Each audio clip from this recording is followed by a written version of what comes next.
du matin. Ils n'auront pas soif dans les déserts, où il les conduira. Il fera jaillir pour eux l'eau du rocher. Il fendra le rocher et l'eau coulera. Ésaïe 48, 21. Ceux qui marchent dans le désert sont en route pour la gloire. Le désert ne durera pas toujours. Il est le chemin du pays promis. Mais ne confondons pas les choses. Certains chrétiens parlent de leur vie ici-bas, dans le désert du monde, de telle façon qu'on pourrait croire qu'ils aiment leur désert de faiblesse, de désobéissance et de néant spirituel. Le prophète parle de toute autre chose. Il décrit l'expérience des rachetés qui ont compris la vocation chrétienne et qui remplissent les conditions. Ils veulent suivre leur Seigneur en portant leur croix et en renonçant à eux-mêmes. Ils connaissent alors les difficultés et les situations qui caractérisent le pèlerinage à travers le désert. Leur Seigneur les conduit. Aussi n'ont-ils pas soif.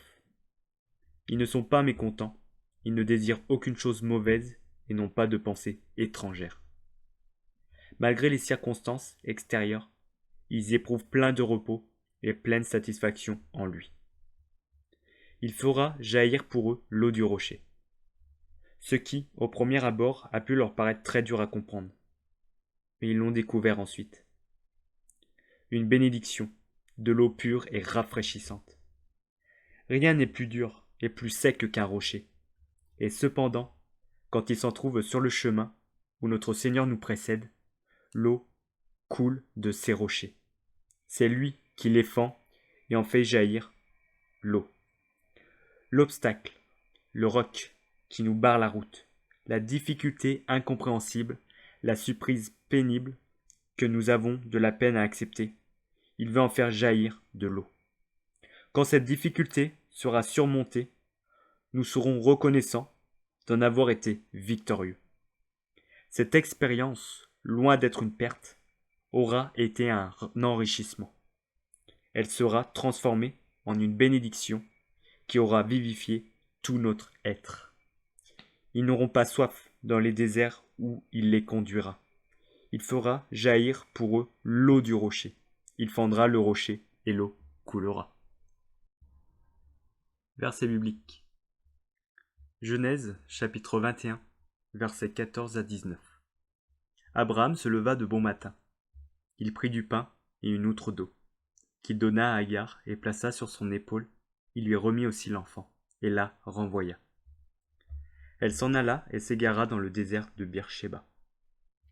Quand l'eau de l'outre fut épuisée, elle laissa l'enfant sous un des arbrisseaux. Et elle alla s'asseoir vis-à-vis, à une portée d'arc, car elle disait « Que je ne vois pas mourir mon enfant. » Elle s'assit donc vis-à-vis de lui, éleva la voix et pleura. Dieu entendit la voix de l'enfant, et l'ange de Dieu appela du ciel Agar, et lui dit « Qu'as-tu, Agar ? Ne crains point, car Dieu a entendu la voix de l'enfant dans le lieu où il est. Lève-toi, prends l'enfant, saisis-le de ta main, car je ferai de lui une grande nation. » Et Dieu lui ouvrit les yeux, et elle vit un puits d'eau. Elle alla remplir d'eau l'outre et donna à boire à l'enfant. Exode, chapitre 17, versets 1 à 6. Toute l'assemblée des enfants d'Israël partit du désert de Sin, selon les marches que l'Éternel leur avait ordonnées. Et ils campèrent à Réphidim, où le peuple ne trouva point d'eau à boire. Alors le peuple chercha querelle à Moïse. Ils dirent « Donnez-nous de l'eau à boire. » Moïse leur répondit « Pourquoi me cherchez-vous querelle? Pourquoi tentez-vous l'Éternel ?» Le peuple était là, pressé par la soif, et murmurait contre Moïse. Il disait « Pourquoi nous as-tu fait monter hors d'Égypte, pour me faire mourir de soif avec mes enfants et mes troupeaux ?» Moïse cria à l'Éternel en disant « Que ferai-je de ce peuple? Encore un peu et ils me lapideront. »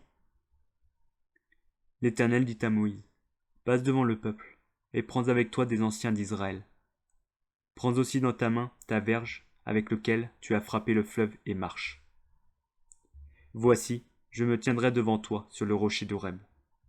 Tu frapperas le rocher, et il en sortira de l'eau, et le peuple boira. » Et Moïse fit ainsi, aux yeux des anciens d'Israël. Ésaïe, chapitre 43, verset 20.